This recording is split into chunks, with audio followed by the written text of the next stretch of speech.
100% fee రాయితీతో AI నేర్చుకోవాలనుకుంటున్నారా? Attend quality third gen AI test 2025. ఇప్పుడు ఎలా ఉన్నారు మీరు? జరిగిన సంఘటన నుంచి కోలుకుంటున్నారా? ఇది ఇంకా కూడా ఒక విధమైన బాధ మీకు ఏ వైపు నుంచి చూసినా మీకైతే ఒక భార్యగా చాలా బాధాకరమైన విషయం. ఇప్పుడు అంటే మళ్ళీ గెట్ బ్యాక్ టు వర్క్ అయ్యింది, వర్క్ చేస్తున్నారు, పిల్లలు మళ్ళీ నార్మల్ అయ్యారు. సో కోర్టులో ఉంది కాబట్టి కొంచెం అది వచ్చినంత వరకు అదైతే ఉంటుంది. అంటే మనం ఏం తప్పు చేయలేదు, కానీ ఈ అనవసరంగా ఈ కోర్టులు ఇవి తిరగాల్సి వస్తుంది కదా. సో అదొకటి కొంచెం డిస్టర్బెన్స్గా ఉంటుంది. మేము వర్క్ అనేది కొంచెం డిస్టర్బ్ అవుతూ ఉంటుంది, వెళ్తూ ఉండాలి, వస్తూ ఉండాలి, అదొకటి అంతే. ఈ సంఘటన చాలా సీరియస్ అలిగేషన్ అనే విషయం మీకు తెలుసు. పాక్సో చట్టం అంటే చాలా చాలా తీవ్రమైన చట్టం. మీకు ఎప్పటి నుంచి తెలుసు తను సృష్టి? నాకు తను టీ షోలో చూసింది. అప్పుడే నేను మాస్టర్ ఎప్పుడైతే తను షూట్కి తీసుకున్నారో అప్పటి నుంచి తను నాకు తెలుసు. ఇందులో ఫ్రాంక్గా మాట్లాడుకుంటున్నాం కాబట్టి సుమలత, మీకు ఎక్కడైనా ఇబ్బంది కలిగే క్వశ్చన్స్ ఉంటే నాకు నిర్మోహమాటంగా మీరు చెప్పచ్చు. 2-3 యాంగిల్స్ ఉన్నాయి ఇందులో. ఒకటి, తను మైనర్గా ఉన్నప్పుడు లైంగిక వేధింపులు జరిగాయని చెప్పి ఆ తర్వాత అది కొనసాగిందని చెప్పి సృష్టి చేసిన ఆరోపణలు. రెండోది, వీళ్ళిద్దరూ చాలా మంచి కొరియోగ్రఫీ పేరుగా కొనసాగడం, ఇండస్ట్రీలో చాలా పాటలకి కలిసి వాళ్ళు చేసిన రీల్స్ కూడా చూస్తే కనిపిస్తాయి. అంటే ఎక్కడో మధ్యలో సఖ్యత గల ఒక అనుబంధం ఉంది ఇద్దరి మధ్య అని తెలిసింది. మంచి అసిస్టెంట్ అండ్ మాస్టర్ రిలేషన్ అనేది ఉంది. ఆ టైంలో మీరు ఎలా ఫీల్ అయ్యేవారు యాజ్ ఒక భార్యగా? ఎందుకంటే చాలా రూమర్స్ వచ్చాయి ఆ టైంకి. అవునవును, అంటే ఆ టైంలో ఏం రాలేదు రూమర్స్. ఎప్పుడైతే ఇది కేసు పెట్టారో దాని తర్వాత నుంచే ఇది ఎక్కువ హైలైట్ చేశారు. ఏమని ఇలా జరిగిందే? ఎందుకంటే దానికి ముందు అసలు ఆ అమ్మాయి ఎవరో తెలియదు. మాస్టర్ అందరికీ తెలుసు, పాన్ ఇండియా కొరియోగ్రాఫర్, సాంగ్స్ చేస్తున్నారు, హిట్ అయింది, నేషనల్ అవార్డు వచ్చింది, అదంతకు తెలుసు. ఈ అమ్మాయి అనేది ఎవరికి తెలీదు. డీ షో వరకు తెలుసు, అసిస్టెంట్గా చేస్తుందని తెలుసు తప్ప ఇలాంటిది ఒకటి జరుగుతుంది అన్నది ఎక్కడా అసలు లేదు కూడా. ఎవరు అసలు ఎప్పుడు అనుకోలేదు ఎప్పుడు కూడా. కాకపోతే నేను అంటే అది నా వయసు ఉందో లేదో నాకు తెలీదు, కానీ నేను ఒకటి చెప్పాలనుకుంటుంది ఏంటంటే, ఇలాంటి ఫేక్ కేసెస్ వల్ల, ఫేక్ ఎలిగేషన్స్ వల్ల రియల్గా ఎవరైతే సఫర్ అవుతున్నారో వాళ్ళకి న్యాయం జరగట్లేదు. అంటే టు బీ హానెస్ట్, ఇది జరుగుతుంది. అది పులి కథ అంటారు కదా, 2 సార్లు పులి వచ్చింది అని అంటే 3సారి నిజంగా వచ్చినా నమ్మరు. అట్లాగా ఈ ఫేక్ కేసెస్ పెట్టడం వల్ల రియల్ విక్టిమ్స్ అనే వాళ్ళు బయటికి చెప్పుకోలేకపోతున్నారు, బయటికి రాలేకపోతున్నారు, వాళ్ళకి న్యాయం జరగట్లేదు. నేను ఇది ఫీల్ అయింది. రియల్గా ఎవరైతే ఉంటారో విక్టిమ్స్, రియల్ విక్టిమ్స్ ఎవరైతే ఉన్నారో వాళ్ళకి న్యాయం జరగాలి. ఇట్లా నాకు తెలిసి కంప్లీట్గా ఇది ఫేక్ ఎలిగేషన్, ఫేక్ కేస్. నేను కంప్లీట్గా దీన్ని ఖండిస్తాను టోటల్గా. మధ్యలో ఇచ్చిన ఒక ఇంటర్వ్యూలో ఇద్దరి మధ్య ఒక అనుబంధం ఉండేది, భార్యగా మీరు తట్టుకుని భరించాల్సి నిలబడాల్సి వచ్చింది తప్ప అని చెప్పిన ఏమీ లేదు. ఎక్కడ అసలు ఉంటే కదా నేను చెప్పడానికి. ఇప్పుడు అనుబంధం అని అంటే ఇన్ ద సెన్స్ అసిస్టెంట్కి మాస్టర్కి ఒక కోరియోగ్రాఫర్, అసిస్టెంట్ కొరియోగ్రాఫర్ అనే రిలేషన్ అన్నప్పుడు, ఇప్పుడు నేను చెప్పింది మీరు నాకు ఎగ్జిక్యూట్ చేస్తారు, నేను ఏమైతే చేస్తానో. సో ఆ టైంలో ఇప్పుడు నాకు మీ డాన్స్ నచ్చచ్చు, అందరికంటే అసిస్టెంట్గా మీరు బాగా చేసి ఉండొచ్చు, దానివల్ల మీకు ఇంపార్టెన్స్ ఇచ్చి ఉండొచ్చు. సో అది ఎక్కడైనా జరుగుతుంది. ఇప్పుడు హార్డ్ వర్క్ ఎవరైతే ఎక్కువ చేస్తారో వాళ్ళకి ఖచ్చితంగా ఇంపార్టెన్స్ అనేది ఇస్తారు. దాన్ని మనం అడ్వాంటేజ్ తీసుకొని నాకు అది కంటిన్యూగా కావాలి, ఎప్పటికీ కావాలి అని అనుకోవడం తప్పు అంటున్నాను నేను. సో ఎక్స్పెక్టేషన్స్ అనేవి రానప్పుడే ఇలాంటివి వస్తాయి. అంటే ఎక్స్పెక్టేషన్, ఎవరి ఎక్స్పెక్టేషన్? అసిస్టెంట్ ఎక్స్పెక్టేషన్ ఉంటేనే కదా. ఇప్పుడు నీకు ఇంపార్టెన్స్ ఇచ్చారు, ఎంతవరకు ఇచ్చారు అంతవరకే నువ్వు యూజ్ చేసుకోవాలి. దానికి మించి నాకు ఇక్కడ ఇచ్చారు కదా, సో ఇది నాకు లైఫ్ లాంగ్ కావాలి, లైఫ్ లాంగ్ నాకు ఇంపార్టెన్స్ కావాలి, ఎక్కడ వెళ్ళినా నేనే ఉండాలి అని అనుకోవడం తప్పు. సో అలా ఇంపార్టెన్స్ ఇవ్వలేదు కాబట్టి ఒక్కసారిగా తను తిరగబడిందని మీ అభిప్రాయం? ఎగ్జాక్ట్లీ అదే. కానీ అంత సీరియస్ అలిగేషన్స్, అది కూడా ఇది ఒక ఏదో సైడ్లో వెళ్ళిపోయే విషయం కాదు. ఒక పెద్ద కొరియోగ్రాఫర్, పెద్ద హీరోలకి అదే కదా మేము ప్రాబ్లము. ఇప్పుడు చిన్న పెద్ద అనేది ఎక్కడ లేదు. కొరియోగ్రాఫరే, కాకపోతే పేరున్న కొరియోగ్రాఫర్, అంటే లైట్లో ఉన్న కొరియోగ్రాఫర్. చాలా మంది కొరియోగ్రాఫర్స్ ఉన్నారు, టాలెంట్ ఉండి బయటికి రాని వాళ్ళు ఉన్నారు. ఇప్పుడు వాళ్ళ మీద మనం ఏమైనా ఎలిగేషన్ చేస్తే బయటకు వస్తాయా? మీడియాలో చేయరు కదా. అవును. ఒక పేరున్న కొరియోగ్రాఫర్ మీద పెడితేనే కదా మనం బయటకు వస్తాము. జస్ట్ కెరియర్ని ముందుకు తీసుకెళ్ళడానికి ఒక ఆడపిల్ల బయటికి వచ్చి తన 17 ఏళ్ల వయసులో జరిగిన ఒక విషయం అని చెప్తూ ఇంత పెద్ద విషయాన్ని తన ఆల్మోస్ట్ తన శీలాన్ని అన్నిటిని బయట పెట్టుకుంటుందా? మ్యామ్ ఒకటి చెప్తాను మ్యామ్, ఇప్పుడు ఫోక్సో అనేది 16 years అంటే అండర్ 18. ఇది నేను చెప్పచ్చో లేదో నాకు తెలీదు. నేను ఈ కేసు గురించి మాట్లాడట్లా, జనరల్ టాపిక్ గురించి నేను జనరల్గా నేను చెప్పాలనుకుంటున్నాను. అండర్ 16 అంటే మైనర్. 16 yearsలో ఒక ఆడపిల్లకి నిజంగా సెక్షువల్ హెరాస్మెంట్ జరిగింది అనుకోండి, 16 years, 17th year, 18th year, 19th year, 18కి నువ్వు మేజర్, 18, 19, 20, 21 ఆల్మోస్ట్ 6 years. 6 years నిజంగా ఒక అమ్మాయికి ఇంత హెరాస్మెంట్ జరుగుతుంటే ఈ రోజుల్లో పేరెంట్స్ కొడితేనే బయటకు వచ్చేస్తున్నారు. పేరెంట్స్ కొడితేనే ఇంట్లో పేరెంట్స్కి అగెనెస్ట్గా మాట్లాడుతున్నారు, నువ్వు నన్ను ఎందుకు కొడుతున్నావు అని.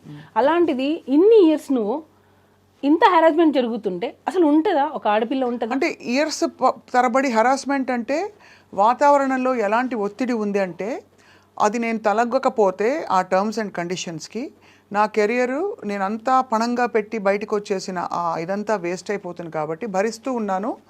ఒక పాయింట్ అయ్యాక ఇంకా భరించలేని తను నాకు కూడా ధైర్యం వచ్చి నేను బయటకు వచ్చానని చెప్తుంటాను. జానీ మాస్టర్ చాలా మంది జనాల మధ్యలో పెరిగారు. నాకు ఇది క్వశ్చన్ అడుగుతుంటే కూడా నాకు అంటే ఇంత హెరాస్మెంట్ చేస్తారు జానీ మాస్టర్ అని అంటేనే అది ఆలోచించాల్సిన విషయం అది. ఎందుకనంటే తను 2000లో 2001లో వచ్చేసారు హైదరాబాద్కి. దానికి ముందు నుంచే డాన్స్ ఫీల్డ్లో ఉన్నారు. ఎంతమంది డైరెక్టర్స్ దగ్గర వర్క్ చేశారు, ఎంతమంది ప్రొడ్యూసర్స్, ఎంతమంది హీరోయిన్స్, ఎంతమందికి తెలియదు జానీ మాస్టర్. ఇన్ని సంవత్సరాలలో ఆల్మోస్ట్ 22 years అనుకుంటా ఇప్పటికి, అంటే 2000 అంటే ఇప్పటికి 25, ఆల్మోస్ట్ 24 years. ఈ 24 yearsలో ఏ ఒక్క అమ్మాయి అయినా జానీ మాస్టర్ నన్ను హెరాస్ చేశారని వచ్చిందా? ఏ ఒక్క చిన్న కంప్లైంట్ అయినా వచ్చిందా? ఎక్కడా లేదు. ఇప్పుడు ఢీ షో నుంచే వచ్చారు ఆయన కూడా. ఏదున్నా స్ట్రైట్ ఫార్వర్డ్గా ఉంటే ఇది నిజం, ఇది జడ్జిమెంట్ కూడా ఆయన అందరూ జడ్జెస్ ఎలా ఇచ్చారనేది నాకు తెలియదు. మాస్టర్ మాత్రం బాగుందంటే బాగుంది, బాగాలేదంటే బాగాలేదు. ఇన్ని ఇయర్స్ సినిమా ఇండస్ట్రీలో 24 years ఆల్మోస్ట్ ఈ కేసు పెట్టే వరకు 24 years మధ్యలో పెరిగి ఈ జానీ మాస్టర్ అనే అతను మన ముందు అంటే నా ముందు అంటే చాలామంది ముందు పెరిగారు. ఆయన కెరియరే అలా డిజైన్ అయితే వచ్చింది, కష్టపడి వచ్చారు, ఎటువంటి బ్యాక్గ్రౌండ్ లేదు, ఒట్టి కష్టంతో నమ్ముకొని వచ్చారు. అలాంటి పర్సన్ ఒక అమ్మాయిని మాత్రమే ఇంత హెరాస్ చేశారు అని అంటే అది నమ్మశక్యంగా ఉందా అసలు? ఒక చిన్న లాజిక్ అంటే ఇంతమంది అమ్మాయిలు మరి ఏ ఒక్క అమ్మాయి ఎందుకు మధ్యలో రాలేదు, ఈ అమ్మాయి ఎందుకు వచ్చింది ఇన్ని రోజుల తర్వాత? అంటే ఇంకొకటి హనీ మాస్టర్ కూడా వర్క్ చేశారు. Honey master already press meet పెట్టి చెప్పేశారు, నేను వర్క్ చేసిన రోజులు నాకు ఎటువంటి హెరాస్మెంట్ జరగలేదు, నేను ఎప్పుడు అది ఫేస్ చేయలేదు. ఇంకా దర్శిని అనే అమ్మాయి, ఈ సృష్టి వర్మ అనే అమ్మాయి పనిచేసినప్పుడే దర్శిని వర్క్ చేశాను. దర్శినికి కూడా ఎప్పుడు అలాంటిది ఫేస్ చేయలేదు. మనము ఇప్పుడు నేను మీతో ఇంటర్వ్యూ చేస్తున్నానంటే కెమెరామెన్స్ ఉంటారు, పక్కన పిఆర్ చాలామంది ఉంటారు. ఇంతమందిని చేసుకొని నేను మిమ్మల్ని హెరాస్ చేశానని అంటే అది ఎలా పాసిబుల్? అది ఎలా నమ్మగలుగుతాం మనం? చెప్పండి. ఒక్కసారైనా నువ్వు ఒకరికి చెప్పుకోలేకపోయావా? అంటే మీరు అంటున్నది హెరాస్మెంట్ జరిగి ఉంటే అన్ని సంవత్సరాల పాటు ఎందుకు అది హెరాస్మెంట్ అని పరిగణించి ఒక అంటే ఆడపిల్లలకి మామూలుగా ఏది బౌండరీసో ఏది నార్మ్సో కొంత తెలుసుకోవడానికి టైం పడుతుంది. కొంత టైం అంటే ఇది ప్రస్తుతం వినబడుతున్న ఒక చాలా ఇంపార్టెంట్ పాయింట్ కాబట్టి అడుగుతున్నాను సులత గారు. దట్ ధైర్యంగా బయటకు వచ్చి ఎస్ ఇది జరుగుతున్నది. ఎందుకంటే పిల్లలకు కూడా ఎలా అయితే గుడ్ టచ్ బ్యాడ్ టచ్ మనం పెరిగిన వాతావరణాన్ని బట్టి ఇది ఒక అనుబంధం, ఒక రిలేషన్షిప్ ఏర్పడిందా లేక నేను హెరాస్మెంట్కి గురవుతున్నాను? హెరాస్మెంట్ అని ఎందుకు అంటారు? ఒక విధమైన పవర్, కెరియర్ని ఇన్ఫ్లుయెన్స్ చేసే పవర్ ఉంటే అది హెరాస్మెంట్గా మారిపోతుంది. సపోజ్ వాళ్ళిద్దరు ఇష్టపూరితంగా, ఏ ఇద్దరైనా సరే ఇష్టపూరితంగా రిలేషన్షిప్ ఉందనుకోండి, హెరాస్మెంట్ అనరు కదా, అనరు. అట్మోస్ట్ వాళ్ళు మైనర్ పిల్ల అయితే డెఫినెట్గా ఇండిపెండెంట్గా కూడా వాళ్ళ మీద చర్యలు తీసుకోవచ్చు. ఇక్కడ అమ్మాయి మేజర్ అయింది. సో ఇన్ని రోజుల తర్వాత తన కెరియర్ని కూడా దాదాపు పక్కన పెట్టేసి తను బయటకు వచ్చినట్లే మీరు ఏం అనుమానిస్తున్నారు సుమా, చెప్పండి. మ్యామ్ టోటల్లీ నేను ఏం చెప్పాలనుకున్నా అంటే ఆ అమ్మాయి 2023 Feb లాస్ట్ మా దగ్గర వర్క్ చేసింది. 2023 Feb లాస్ట్ ఫెబ్లో తను 2023లో తను మాస్టర్ దగ్గర నుంచి వెళ్ళిపోయింది. అంటే 2024 అయిపోయింది. తను కేసు పెట్టింది అప్పుడు ఆగస్టు సెప్టెంబర్ 2024 సెప్టెంబర్. అంటే 1.5 years పెట్టలేదు అంటున్నారు. 1.5 year అమ్మాయి మన దగ్గర నుంచి వర్క్ నుంచి వెళ్ళిపోయింది. మన దగ్గర లేదు టోటల్. కానీ తను రెఫర్ చేసింది మాత్రం అప్పుడు జరిగిన సంఘటనే కదా మెయిన్ గా. నువ్వు ఇన్ని రోజులు ఎందుకు ఆగేవు మరి? ఈ 1.5 year గ్యాప్ ప్లస్ దానికి ముందు సంవత్సరాలు ఎందుకు ఆగేవు? సరే నీ కెరియర్ కోసం నువ్వు ఉన్నా అంటున్నావు కదా, మరి నీ కెరియర్ నువ్వు చూసుకున్నావు, అప్పుడు నీ సెల్ఫ్ రెస్పెక్ట్ ఏమైంది? అంటే నీ వర్క్ కోసం నువ్వు ఏమైనా రెడీయా చేయడానికి? అంటే మీరు అడిగేది వర్కౌట్ అయినంత వరకు ఊరుకుని ఒకవేళ ఉండి ఉంటే అని ఆ తర్వాత ఎందుకు ప్రశ్నిస్తున్నారు అని అడుగుతున్నారు. వెళ్ళిపోయావు నువ్వు 1 year మోర్ దాన్ 1 year వెళ్ళిపోయావు. వెళ్ళిపోయిన తర్వాత నువ్వు ఎక్కడ కూడా నువ్వు మాస్టర్ దగ్గర రాలేదు, కాంటాక్ట్ లేదు అసలు నీకు. సో నువ్వు తర్వాత నువ్వు హెరాస్ ఫీల్ అయ్యావని ఎందుకు పెట్టావు? ఉండుంటే ఈ 1 year ముందే పెట్టి ఉండాలి కదా, అట్లీస్ట్ నువ్వు పోయే ముందైనా పెట్టేసి వెళ్ళిపోయి ఉండాలి కదా నీకు జరిగి ఉంటే. సో 1 year గ్యాప్ ఉంది, నో కాంటాక్ట్, నో ఫోన్స్, ఏమీ లేవు. ఎందుకనంటే నీ ప్రొఫెషన్ నువ్వు వేరే సాంగ్ చేసుకుని నువ్వు వెళ్ళిపోయావు. ఏ పాయింట్ మీరు వెళ్ళిపోయింది తను? యాక్చువల్గా తన బిహేవియర్ మాకు నచ్చలేదు. చాలామంది కూడా ఫస్ట్ నుంచి కూడా మాస్టర్కి చెప్తూనే ఉన్నాం, ఎందుకంటే ఆ అమ్మాయి బిహేవియర్ నచ్చలేదు. నేను ఇప్పుడు అవి చెప్పచ్చో లేదో నాకు తెలీదు. సో బిహేవియర్ పరంగా మాకు నచ్చలేదు ఆ అమ్మాయి. నచ్చినప్పుడు మేము వద్దు అని అనుకున్నాం.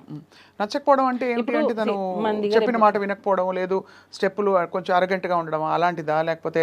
అంటే మ్యామ్ నేను అదే అన్నాను, ఇప్పుడు మనం ఒక ఇంపార్టెన్స్ ఇచ్చాం కదా అని చెప్పి అదే లైఫ్ లాంగ్ కావాలి అని అనుకుంటే మాత్రం అది ఎప్పటికైనా మనకి ఎఫెక్ట్ అవుతుంది. నీకు తగ్గ ఇంపార్టెన్స్ నీకు ఇస్తారు ఎప్పుడు, అన్లెస్ నువ్వు దానికి అర్హురాలైతే, నువ్వు ఎలిజిబుల్ అయితే నీకు ఖచ్చితంగా ఇంపార్టెన్స్ అనేది వస్తుంది. నువ్వు కాదు కాబట్టి నీకు ఇంపార్టెన్స్ ఇవ్వలేదు. నీకు స్టార్టింగ్లో వచ్చి నాకు ఎండింగ్ వరకు అలానే ఉండాలి అని అంటే ఇంకా మోర్ దాన్ దట్ కావాలి అని అనుకున్నప్పుడు దాన్ని ఎలా ఎంకరేజ్ చేస్తాం ఎవరైనా సరే? సో ఆ ఇంపార్టెన్స్ తగ్గడంతో తనే వెళ్ళిపోయిందా, మీరే వెళ్ళిపోమని చెప్పారా? మేము వద్దన్నాం, మేము వద్దు అన్నాం. యాక్చువల్గా తను ఏంటంటే ఒక్కొక్కసారి ఫోన్ లిఫ్ట్ చేయదు. ఇప్పుడు మనం ఒక కొరియోగ్రాఫర్గా అయ్యింది, యాక్చువల్ కొరియోగ్రాఫర్ కార్డ్ మేమే ఇప్పించాం ఆ అమ్మాయికి. యూనియన్లో ఫైట్ చేసి యూనియన్కి అగేనెస్ట్గా అమ్మాయికి కార్డు ఇప్పించిందే మేము. ఎందుకు అగేన్స్ట్ గా వెళ్ళాల్సిన అవసరం? ఎందుకనంటే యూనియన్లో అమ్మాయి కార్డు ఇవ్వడానికి రెడీగా లేరు.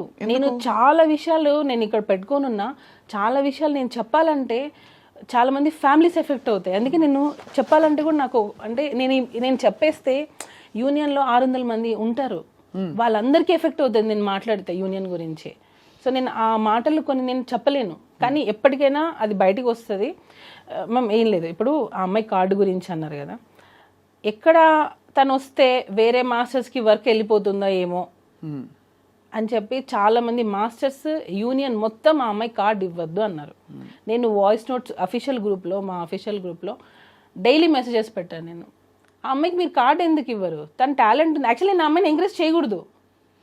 ఎందుకు ఎంకరేజ్ చేయకూడదు? నేను చేయకూడదు. మా దగ్గర నుంచి వెళ్ళిపోయింది అమ్మాయి, తన లైఫ్ తను చూసుకుంది. తర్వాత ఇప్పించారా? తర్వాత 1 year గ్యాప్ తర్వాత ఆ అమ్మాయి నాకు జానీ మాస్టర్ డాన్సర్స్ అసోసియేషన్కి ప్రెసిడెంట్గా ఉన్నారు. ఆ టైంలో ఆ అమ్మాయి కార్డు అప్లై చేసింది. ఎప్పుడైతే మన దగ్గర నుంచి వెళ్ళిపోయిందో, వెళ్ళిపోయిన 1 year తర్వాత తనకి కార్డు కావాలి అని చెప్పి హైదరాబాద్లో డాన్సర్స్ యూనియన్ని తను రిక్వెస్ట్ చేసింది.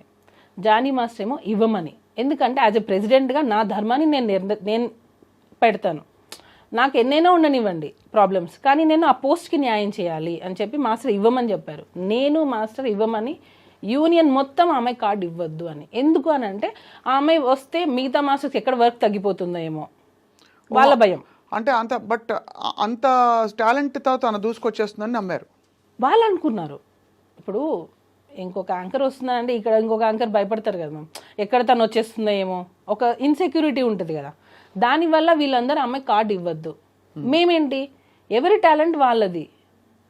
ఎంతో మంది సంవత్సరాల తరపున ఉన్నారు, సంవత్సరాల నుంచి ఎంతమంది ఉన్నారు, కానీ వాళ్ళు లైట్లోకి రాలేదు. కానీ కొంతమంది ఫాస్ట్గా వచ్చేస్తారు. సో అలాంటి వాళ్ళని ఎంకరేజ్ చేయండి అని చెప్పి మాస్టర్ చాలా మందికి 6 members కొరియోగ్రఫీ కార్డు ఇవ్వండి అని చెప్పి మాస్టర్ చాలా రిక్వెస్ట్ చేశారు. ఇవ్వలేదు. ఈ అమ్మాయిది కూడా ఫిలిం ఛాంబర్కి వెళ్ళి కంప్లైంట్ ఇస్తే ఆ కంప్లైంట్ బేస్ చేసుకొని మాస్టర్ యూనియన్కి అగెనెస్ట్గా అమ్మాయి కార్డు ఇప్పించారు. ఇచ్చింది మేము ఫైట్ చేసి అమ్మాయి కార్డు ఇప్పించాం.